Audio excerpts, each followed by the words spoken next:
ನಮಸ್ಕಾರ friends, Sudhanshu Ayurveda YouTube ಚಾನಲ್ಗೆ ಸ್ವಾಗತ. ಇವತ್ತು ಡೇ 17, 17 21 ಡೇ ವೆಯ್ಟ್ ಲಾಸ್ ಚಾಲೆಂಜಲ್ಲಿ ಮೊದಲಿಗೆ ಆಮ್ಲ ಜ್ಯೂಸ್ ತೊಗೊಳ್ಳೋದು ಅಂಥದ್ದು.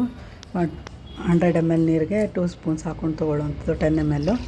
ಆಮೇಲೆ sabja seeds chia seeds water ready ಮಾಡ್ಕೊಂಡು ಇಟ್ಕೊಳ್ಳೋದು. ಅದಾದಮೇಲೆ ಈ ವಾರ ಪೂರ್ತಿ ರಾಗಿ ಗಂಜಿನೇ ಇಟ್ಕೊಳ್ಳಿ. ರಾಗಿ ಗಂಜಿ ಮಜ್ಜಿಗೆಗೆ ಕೊತ್ತಂಬರಿ ಸೊಪ್ಪು, ಬೇಕಾದ್ರೆ ಹಸಿಮೆಣಸಿನ್ಕಾಯಿ, ಈರುಳ್ಳಿ ಎಲ್ಲ ಹಾಕ್ಕೊಂಡು ತೊಗೊಳ್ಳೋವಂಥದ್ದು. 200 ml ತನಕ ತೊಗೋಬೋದು. ಸೊ ಮಧ್ಯದಲ್ಲಿ ಹಶ್ವಾದರೆ ಯಾವ್ದಾದ್ರು ಫ್ರೂಟ್ಸ್ ತೊಗೊಳ್ಳಿ ಒಂದು 11:30-12 ಗಂಟೆಯಲ್ಲಿ. ಮತ್ತು ಊಟಕ್ಕಿಂತ ಮುಂಚೆ ಅರ್ಧ ಗಂಟೆ ಮುಂಚೆ ಆ್ಯಪಲ್ ಸೈಡರ್ ವಿನೆಗರ್ ಕುಡಿಯೋದನ್ನು ಮರಿಬೇಡಿ. 10 ml 100 ml ವಾಟರಲ್ಲಿ ತೊಗೊಳ್ಳೋವಂಥದ್ದು. ಮಧ್ಯಾಹ್ನ ಲಂಚಿಗೆ ಮಿಲೆಟ್ ದೋಸೆ, ಹೆಸರುಬೇಳೆ, ಕೋಸಂಬರಿ ಮತ್ತು ಒಂದು ಪಲ್ಯ ತೊಗೊಂಡಿರೋವಂಥದ್ದು. ರಾತ್ರಿ ಡಿನ್ನರ್ಗೆ ಓಟ್ಸ್ ಬೇಲ್ ಮಾಡಿದ್ದೀನಿ.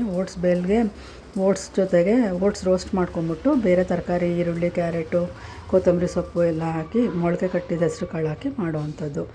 ಧನ್ಯವಾದಗಳು ಫ್ರೆಂಡ್ಸ್.